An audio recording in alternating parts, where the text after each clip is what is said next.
I started it about 6 years ago. I wanted to start it because I wanted to get stage time. It was hard to get stage time. I was doing open mics and I was really, really awful, like worse than awful. And then this guy sort of let me help with his open mic, and then I ended up doing his open mic for a few months. After that, he wanted to get it back, so I said, okay, you have it back, and I started Top Secret. When we went to 7 nights, then more famous acts started wanting to do gigs there, because in the quiet nights of the week, they weren't doing other big gigs, so they want to get stage time and try stuff out in the Mondays and Tuesdays and Wednesdays. I first got interested in comedy when I was 13. I first got started in Toronto, and yeah, I just started doing stand-up and I liked it, so I kept on going. And I went to an open mic night and I was like, wow, these people are terrible. And then I did it, and then I was like, I realised why they're terrible. It's because it's bloody difficult. I first started being interested in comedy when year 12 finished. I had a motorbike crash. I was the passenger. I've had brain damage from a motorbike crash. Sorry that happened to you, man. No, man. It's the best thing that's ever happened to me. Like 3 years ago, I went to an open mic night and I won the night there. Ever since then, I fell in love with comedy. Audience members when they're talking, that's the stress, because then you got to tell them to shut up, and usually they're too drunk to respond to that. Acts not showing up when they're supposed to be there can be stressful, because then, you know, sometimes it comes down to me winging it. I'm not that good at sometimes I can improvise okay, and then sometimes when the pressure on, I don't like to improvise, because I don't like being pressurized, sort of thing. And my ideas come from my everyday life. I make situations that happen to me ridiculous, so then they become funny. I can't use a pen or paper, so the way I write my material down is using my mind, using my mind. Then I don't really have like a word, like a laptop that I open up and scrabble stuff down. I just go up with an idea and then hash it out a bunch on stage. I waste a bunch of people's time, essentially. You find the time to write and do a normal day job at the same time, and I think that's the most important thing. You've just got to know that you don't want to work in a shop for the rest of your life. My style personally is that I just gig loads, and then it slowly develops over time, and extra words get added and extra punchlines get put in, and then stuff gets taken away and edited, and it becomes a bit. And then usually just as it becomes the funniest it's ever been, it will then become immediately unfunny, and then I have to throw it away. Yeah, for me personally, as soon as I get a routine yes, it becomes too scripty, and then it becomes really unfunny. And then the bits that stay with me the longest are the bits where it goes really unfunny, and then I have to figure out why it's unfunny, get the funniness back, and then it'll be with me forever. I mean, if you always go up and do well, obviously, congrats, that's great. But I think that you gotta try stuff and fall on your face. That's the whole risk, that's the whole thrill of doing stand-up, is trying stuff and seeing if it goes well or not. Like Chris Rock will go to this club in New York and just read off a pad blankly and bomb his ass off. And it's just so he wants, and his theory of it, something I read was he wants to see how it does without the salesmanship. So to see if it does well without the salesmanship, when he sells it, it's gonna be great, right? Being disabled, audiences seem to let you get away with anything you want. As an able-bodied comic, I would not be able to do that. Superman and me have only two things in common.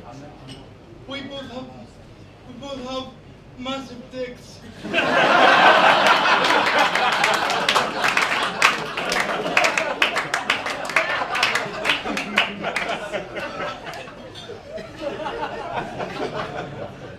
And we both can't ride a horse. Do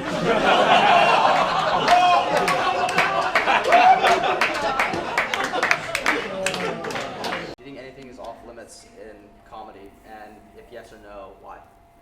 No, I don't think anything is off limits in comedy, because comedy is, one thing, it's about breaking social convention. It's like a zeitgeist. It's saying some sort of truth which is you wouldn't normally be able to say. From comics, I guess, fucking up, we kind of know where the lines are, Well, no, the whole point is there are no lines. I guess.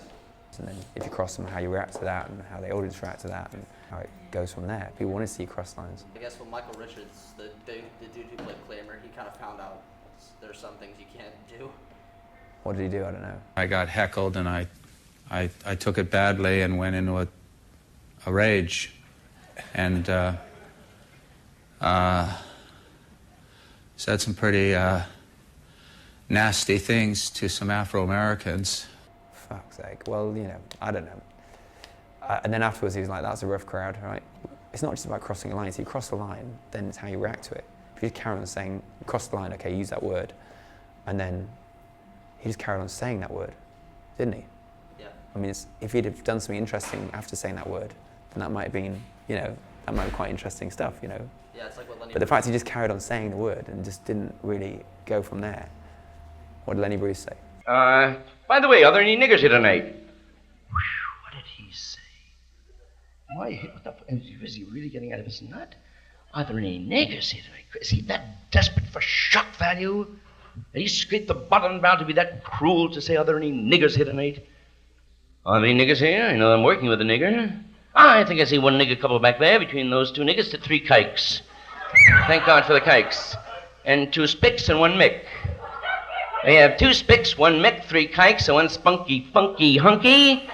Any more boogies? 3 more sheenies, 8 more guineas, 6 guineas, 7 wops, 6 grease balls. I pass 6 dykes, 4 kikes, and 8 niggers. The point, if President Kennedy got on television every day and said, I would like to introduce all the niggers in my cabinet, and all the niggers called each other niggers, they oftentimes do, but in front of the old phase, and every day you heard nigger, nigger, nigger, nigger, nigger, in the second month, nigger would mean as much as good night or God bless you in your sneeze, or perhaps as much as I promise to tell the whole truth, nothing but the truth, so help me God. Nigger would lose its impact, and it'd never make any 4-year-old nigger cry when he came home from school. Zagornish gives it the power, Jim. His point was that if we started saying these words more Yeah. often, then They mean nothing, yeah. they'd be nothing. Yeah. They wouldn't have the power to make you feel bad. Yeah, Lenny Bruce was like saying intelligent, wasn't he? Very clever. There is nothing off limits if you present it in the right way. It's quite a sort of an issue of contention whether the sort of off limits thing. I really think we as people who are stood in front of an audience of people saying stuff have a real duty to be progressive and say things that makes their views be taken forward in this world, not backwards. If you do sort of go and talk about something that's very much a sort of prickly issue, then do it with intelligence. Rape jokes about rape and pedophilia, if they're good, if they're really good, yeah, do it. But if you're not sure, if you're unsure whether they're good or bad, don't do it. Most comedians are pretty nice people in England, at least, or UK at least, because it just kind of constantly humbles you. It makes you feel shit at any moment. It's such a raw form of creativeness, and I just really like it. It's really fun. Some stuff.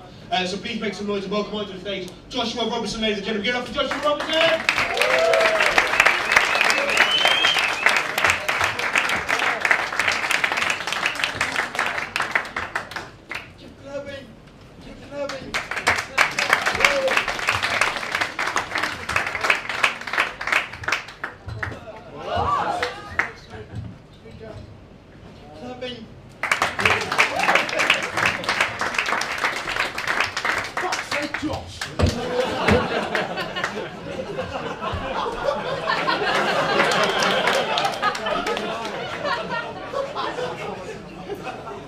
Yeah man, just last week I took my driving test.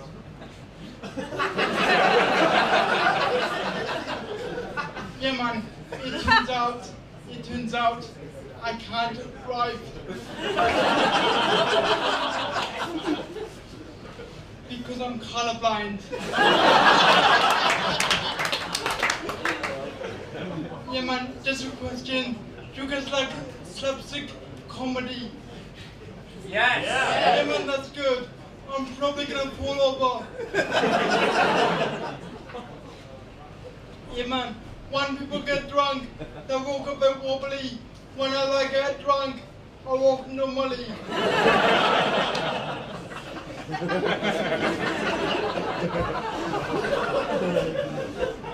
Yeah, man, I'll just get back from Edinburgh. I'll just get back from Edinburgh Festival. Yeah, man, while I was down there, I got booked to do a superhero showcase. Yeah, man, I got chosen to play Superman.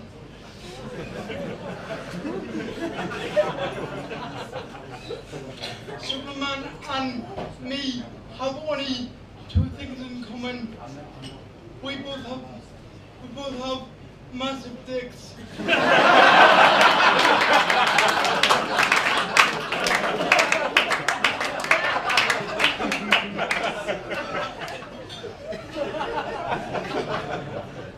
And we both can't ride a horse.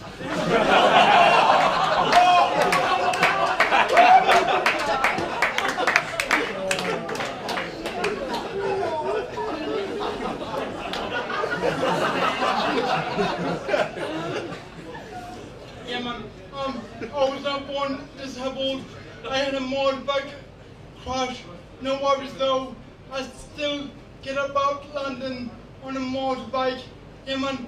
I literally got back on the horse. I sham Superman couldn't. I sham Superman couldn't. Man, that's such a good callback. That's such a good joke. Anyway, let's move on. Yeah, man. The best thing about being disabled is no one ever asks me to help them move house. Yeah, man. Wicked. Yeah, man. Most people think comedians are different on stage than they are off stage. Yeah, man. I agree with these people. Yeah, man. I'm all confident and funny on stage. When I'm off stage, I teach gymnastics.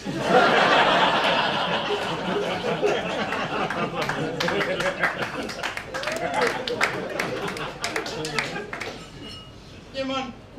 Earlier this year, I actually played in New York City. Yeah, man, it was amazing. I was a bit scared though. I thought I was going to get shot. For two reasons.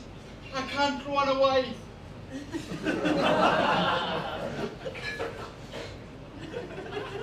And I can't put my hands up.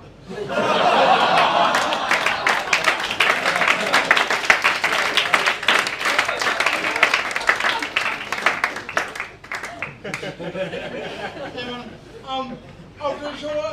After the show I did in New York, a black guy come up to me and he said, yeah, bro, you're dope. You're dope. You should be black.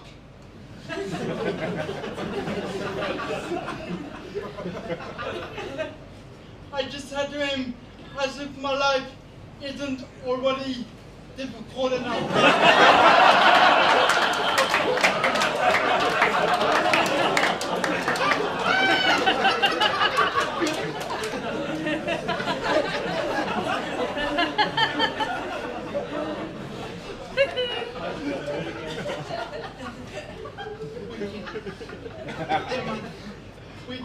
Yeah, man. I'm not just a comedian though. I'm also a disabled gigolo.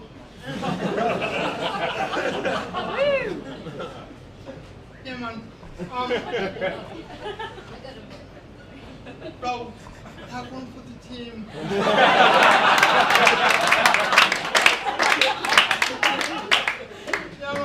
Yeah, man. The girls who have visited have given me two nicknames. Big Mom with Big Dong.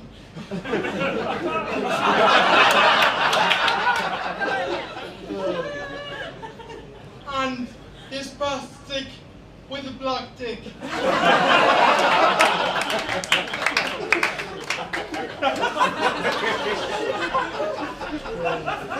Wicked. Yeah, man.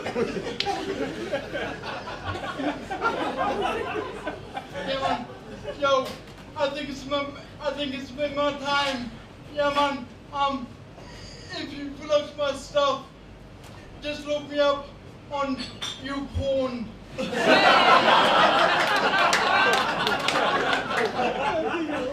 I mean, just